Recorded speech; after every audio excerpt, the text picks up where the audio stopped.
বাংলাদেশের সাবেক প্রধানমন্ত্রী ও বিএনপি চেয়ারপারসন বেগম খালেদা জিয়ার মৃত্যুতে আন্তর্জাতিক অঙ্গনে শোকের ছায়া নেমে এসেছে। বিশ্বনেতা ও বিভিন্ন দেশের দূতাবাস শোক বার্তা দিয়ে তার রাজনৈতিক ভূমিকা ও অবদান স্মরণ করেছে।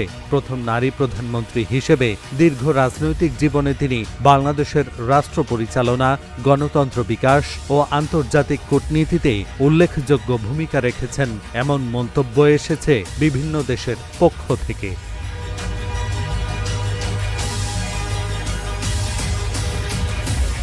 ঢাকায় জার্মান দূতাবাস এক বিবৃতিতে জানায়, বেগম খালেদা জিয়া বাংলাদেশের রাজনৈতিক দৃশ্যপট গঠনে গুরুত্বপূর্ণ ভূমিকা রেখেছেন।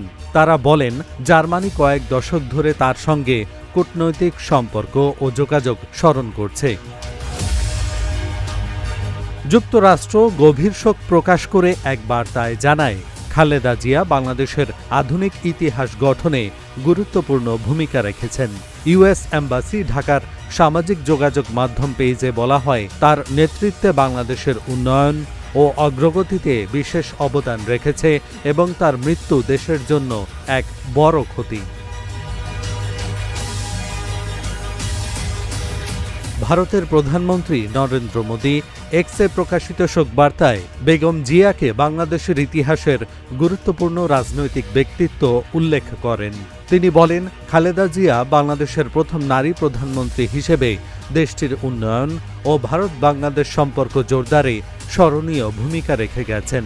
2015 সালে ঢাকায় তার সঙ্গে সাক্ষাতের স্মৃতি তুলে ধরে মোদী জানান, তার রাজনৈতিক উত্তরাধিকার ভবিষ্যতেও দুই দেশের সম্পর্ককে পথ দেখাবে। পাকিস্তানের প্রধানমন্ত্রী শাহবাজ শরীফ শোক জানিয়ে বলেন, বাংলাদেশের সমৃদ্ধি ও উন্নয়নে খালেদা জিয়ার আজীবনের অবদান চিরস্থায়ী হয়ে থাকবে। তিনি আরও বলেন, পাকিস্তানের জনগণ ও সরকার এই শোকের সময়ে বাংলাদেশের মানুষের পাশে রয়েছে। গভীর শোক প্রকাশ করেছে চীন। চীনা রাষ্ট্রদূত ইয়াও ওয়েন তারেক রহমানের কাছে পাঠানো বার্তায় বলেন, খালেদা জিয়া বাংলাদেশের রাজনৈতিক ইতিহাসের গুরুত্বপূর্ণ ব্যক্তিত্ব ও গণতান্ত্রিক আকাঙ্ক্ষার প্রতীক ছিলেন। চীনের প্রধানমন্ত্রী লি কিয়াং ও পররাষ্ট্রমন্ত্রী ওয়াং ই আলাদা বার্তায় শোক জানান।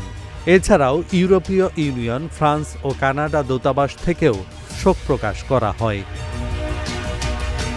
এহসানুল হক, ঢাকা জার্নাল।